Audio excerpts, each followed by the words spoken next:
उत्तर प्रदेश की जनता इस अलायंस को, इस मोर्चे को सत्ता देती है तो ये तय हुआ है कि 5 साल के टेन्योर में 2 मुख्यमंत्री होंगे, एक ओबीसी समाज के और एक दलित समाज के, और 3 डिप्टी सीएम होंगे जिसमें मुस्लिम समाज का भी एक डिप्टी सीएम होगा। तो ये 4 अहम बातें मुझे आप तक बताना था, आप तक पहुंचाना था। अब मैं माइक देता हूं जनाब बाबू सिंह कुशवाहा साहब को, मैं माइक देता हूं जनाब श्री वामन मिश्राम साहब को, जो राष्ट्रीय परिवर्तन मोर्चा के अध्यक्ष हैं। वो आपसे बात करेंगे।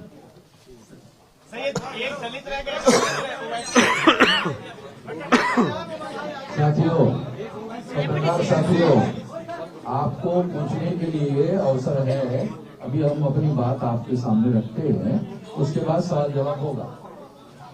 मैं केवल एक बात कहना चाहता हूं कि ये सारा गठबंधन जो है हम लोगों ने मिलकर किया। इसमें अभी जो महत्वपूर्ण 5-6 पार्टियां हैं और उसके साथ साथ और भी दल इसमें आ सकते हैं, इसके लिए अभी दरवाजे बंद नहीं है।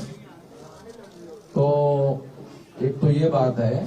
दूसरी बात मैं कहना चाहता हूं कि इस गठबंधन के ऐलान होने के बाद बीजेपी और समाजवादी के बीच में जो लड़ाई हो रही है, अब बीजेपी और समाजवादी के बीच में लड़ाई नहीं होगी, बीजेपी और हमारे भागीदारी परिवर्तन मोर्चा के बीच में लड़ाई होगी। अब समाजवादी गठबंधन तीसरे नंबर पर चला जाएगा। आप सभी साथियों को नमस्कार। साथियों, अभी जनाब ओवैसी साहब ने और वामन मिश्राम साहब ने जो हम लोगों ने भागीदारी संकल्प मोर्चा, भागीदारी परिवर्तन मोर्चा बनाया, तो उसके बारे में आपको जानकारी दी। हम लोगों ने 5 पार्टियों ने मिल करके अभी ये भागीदारी परिवर्तन मोर्चा बनाया है। इसमें ओवैसी साहब की पार्टी है, हमारी जन अधिकार पार्टी है, वामन मिश्राम साहब का परिवर्तन मोर्चे की तरफ से है, और बहुजन मुक्ति मोर्चा के साथी हमारे बैठे हुए हैं, बहुजन मुक्ति पार्टी के और भारतीय वंचित समाज पार्टी के आदरणीय रामचरण कश्यप जी हैं, और जनता क्रांति पार्टी के अनिल चौहान जी हैं, कमलेश चौहान जी हैं।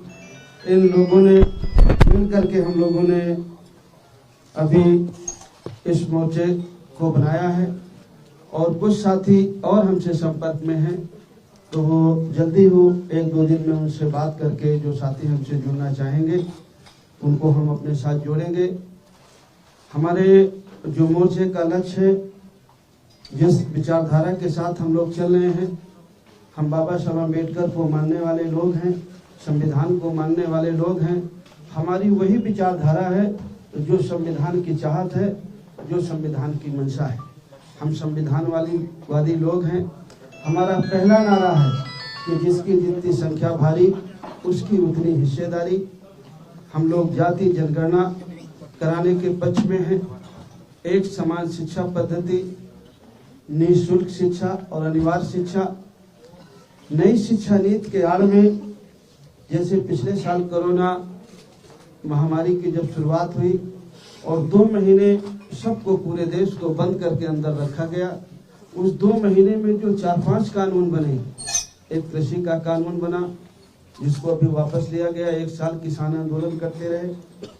उसी तरह कृषि के बाद बिजली का कानून बना, लेबर एक्ट बना, और नई शिक्षा नीति भी बनी। वो नई शिक्षा नीति ऐसी है कि जिस दिन वो जमीन में उतरेगी उस दिन आप हम सभी को पता चलेगा कि वो हमारे हित में है या हमारे बच्चों के नुकसान में है। हम जहाँ तक समझ पाते हैं, वो नई शिक्षा नीति भी कृषि कानून की तरह वो भी हमारे और आपके बच्चों के हित में नहीं है। पिछड़ों का जो रिजर्वेशन रोका गया उसको शुरू किया, लेकिन पूरी तरह नहीं शुरू किया, वो शुरू होना चाहिए। निजी क्षेत्रों में भी ST, ST, OBC का रिजर्वेशन लागू करने के पक्ष में हैं हम लोग। और जो अभी किसान की जो फसल खरीदी जाती है उसके लिए जो उनकी मांग थी कि सरकार एक गारंटी कानून बनाए कि उससे कम में खरीद ना हो। हम चाहते हैं कि अगर इस देश प्रदेश की महान जनता हम लोग उत्तर प्रदेश में भागीदारी परिवर्तन मोर्चा को अगर अपना सहयोग और पक्ष देती है तो हम ये चाहेंगे कि उनकी उपज का सही मूल्य मिले, अच्छा मूल्य मिले, मूल्य की उनकी गारंटी दी जाए।